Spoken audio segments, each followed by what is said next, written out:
Hello everyone, एक बार फिर से आपका स्वागत है हमारे इस चैनल पे, जहाँ पे आज फिर से हम आपके लिए लेकर के आए हैं एक ऐसी मज़ेदार वीडियो, एक ऐसी अमेजिंग वीडियो जहाँ पे आपको बहुत इंपॉर्टेंट सेंटेंसेस के बारे में पता चलेगा, जो कि आप रोज़मर्रा में अपनी लैंग्वेज में, अपनी मातृभाषा में या अपनी जो भी लोकल लैंग्वेज आप यूज़ करते हो उसमें बोलते ही होगे, लेकिन इंग्लिश में उसको कैसे कहते हैं या फिर उसका इंग्लिश में क्या मतलब होता है, क्या सेंटेंस बनता है, ये आपको कन्फ्यूजन होती होगी। तो आज उन्हीं सब वर्ड मीनिंग्स, उन्हीं सब यहाँ पे सेंटेंस के बारे में आज हम डिस्कस करेंगे, जो कि बहुत ही कॉमन सेंटेंस आपके हैं।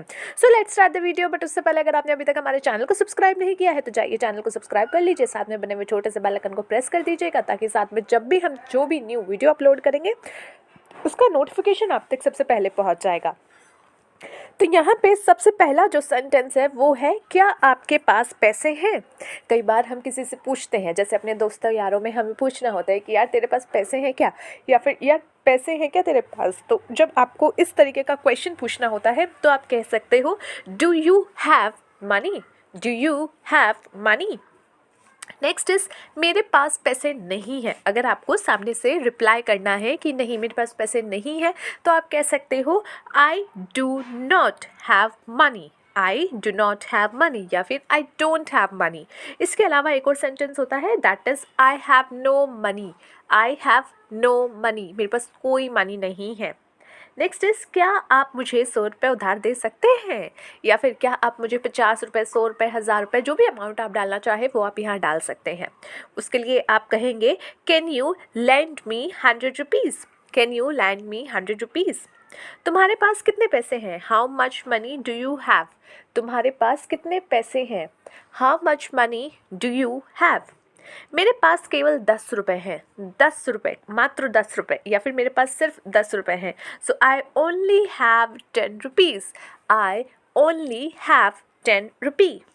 क्या तुम शादीशुदा हो, are you married, are you married. हाँ मैं शादीशुदा हूँ, yes I am married, yes I am married. और यहीं पे अगर आपको कहना हो, no I am not married, तो आप कह सकते हो, नहीं मैं शादीशुदा नहीं हूँ, no I am not married. इसे ध्यान में रखो, keep this in mind, keep this in mind, इसे ध्यान में रखो, यानी कीप दिस इन माइंड, इसे अपने दिमाग में ध्यान से रखो, keep this in your mind, keep this in your mind. मैं चाहता हूँ कि तुम इसे ध्यान में रखो, मैं चाहता हूँ तुम इसे ध्यान में रखो। So I want you to keep this in mind, I want, मैं चाहता हूँ, टू, आई वॉन्ट यू, कि तुम, to keep this in mind, इसे अपने दिमाग में ध्यान से रखो। So I want you to keep this in mind. इसे ध्यान में रखने की कोशिश करो, इसे ध्यान में रखने की कोशिश करो। Try to keep this in mind, try to keep this in mind.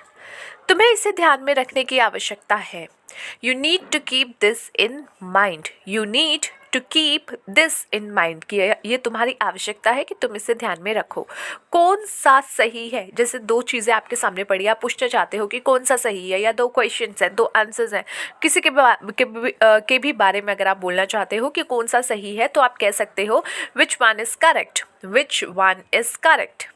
उनमें से कौन सा सही है, विच one of those is correct, which one of those is correct, यानी कि जो थोड़ा दूर आपसे चीज़ें पड़ी हैं, या खड़ा है कोई व्यक्ति खड़ा है, या कुछ भी जो आपसे थोड़ा दूर है और ज़्यादा नंबर्स उसके हैं, तो वहाँ पे आप कह सकते हो, विच one of those is correct. इनमें से कौन सा सही है, विच one of these is correct. कोई चीज़ जो आपके पास में है और आप पूछ रहे हो कि इनमें से कौन सा सही है, तो आप कह सकते हो, विच one of these is correct. उन दोनों में से कौन सा सही है, विच one of those two is correct. यहाँ पे आपको दो ऑप्शन पता है, सिर्फ दो ही हैं, और आप पूछ रहे हो कि इन दोनों में से कौन सा सही है, सो you will say which one of these two is correct. पहला वाला सही है, the first one is correct, the first one is correct. दोनों सही है, both are correct, both are correct. दोनों गलत है, both are incorrect, both are incorrect. क्या यह सही है, इज दिस करेक्ट, क्या यह सही है, इज दिस करेक्ट। यह सही है, it is correct, it is correct. यह पूरी तरह से सही है, it is totally correct, it is totally correct. यह सही नहीं है, it is not correct, it is not correct.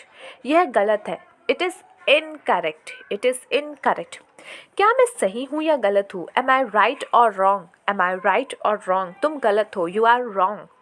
तुम सही हो, you are right.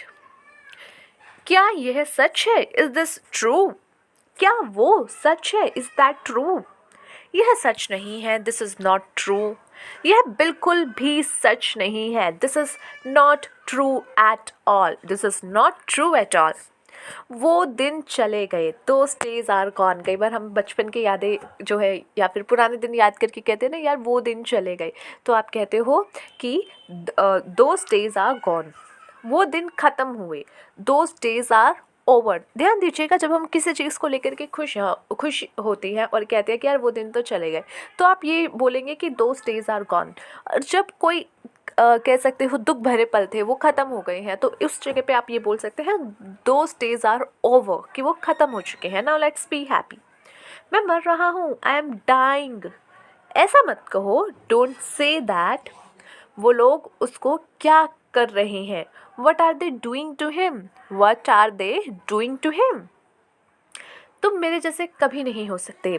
You can never be like me, you can never be like me. इसे पढ़ो, read it. Please मुझे माफ़ कर दो, प्लीज़ फॉरगिव मी। ठीक है, मैं तुम्हें माफ़ करता हूँ या करती हूँ। Okay, I forgive you, I forgive you. क्या तुम तैयार हो? Are you ready? हाँ, मैं तैयार हूँ। Yes, I am ready. नहीं, मैं अभी तैयार नहीं हूँ। No, I am not ready yet. No, I am not ready yet. So ये थे गाइज़ आज के हमारे कुछ ऐसे सिंपल सेंटेंसेस जो कि आपके रोज़मर्रा में आप प्रयोग करते हैं और बहुत ज़्यादा करते हैं, और इनको इंग्लिश में क्या कहते हैं इसके बारे में आपको थोड़ा कन्फ्यूजन होता है। So let's see you the next video. Till then take care of yourself and take care of your health, and I hope आपको जो है बहुत सारी चीज़ें यहाँ सीखने को मिली होंगी। अगर मिली है तो do not forget to subscribe the channel and hit the bell icon, so whenever I will upload any video, any notification or any update will be from our side, you will get a notification from that.